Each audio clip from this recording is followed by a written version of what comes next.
Thank you, Sven. Chapter 7. The Old Friend.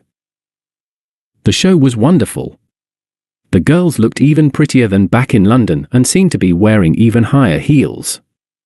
Maybe my own situation played a role there. Not obliged any longer to pretend to be someone else, I enjoyed myself more than ever.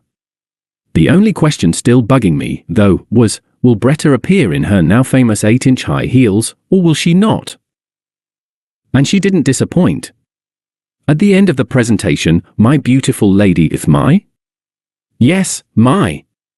Let me think about her this way, since she hasn't told me otherwise, since she doesn't seem to mind, since she doesn't know, what's the difference anyway?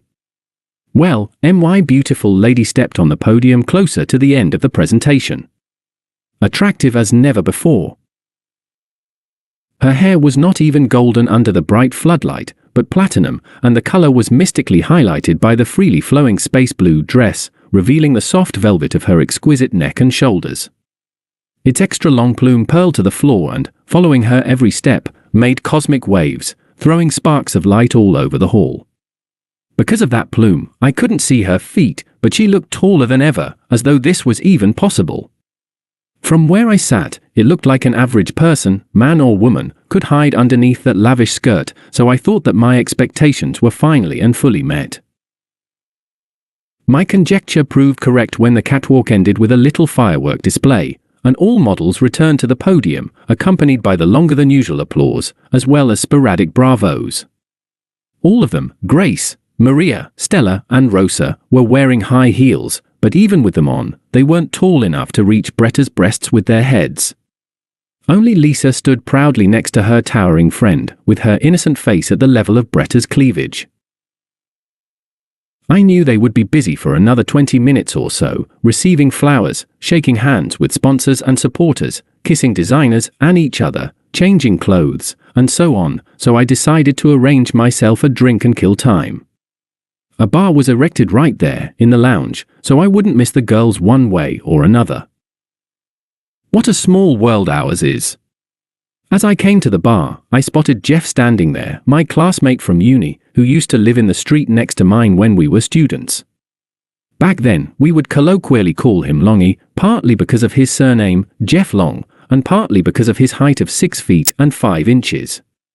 It wasn't that hard for me to spot him there, at the impromptu bar in a posh Tokyo hotel. We hadn't seen each other for ages.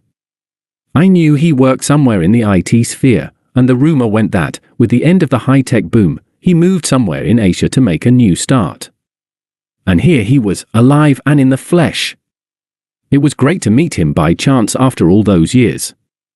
We had a lot to chat about, so at some point, I almost forgot the reason I was there. After our first drink together, Jeff asked what I was doing in Japan, and I told him everything, save for my attraction towards taller women. Why would he need to know that? Longy didn't seem to believe me. Well, I couldn't blame him. I wouldn't probably believe myself either, should I be in his shoes. Perhaps he came to the conclusion that I was a secret agent or something. Nice legend, old boy, he said. I see your sense of humor is still there. We laughed and gestured to the barman for another round. And then another one. I don't remember how much we'd consumed before I heard a female voice from behind. Excuse me, sir? A Japanese girl, a member of staff. You are Mr. Nick, is this correct? I only intervened in your conversation in order to remind you that you have been invited to the dinner that is being served right now on floor 38, sir.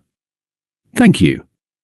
Oh, I see, the local spies can't wait to see you, to share their intelligence with you, smiled Jeff, his eyes following the girl's bum. Exactly. And I'd be grateful if you could witness the meeting with your own eyes, to confess later under oath that I haven't committed any intelligence faults, should anything go wrong, I replied.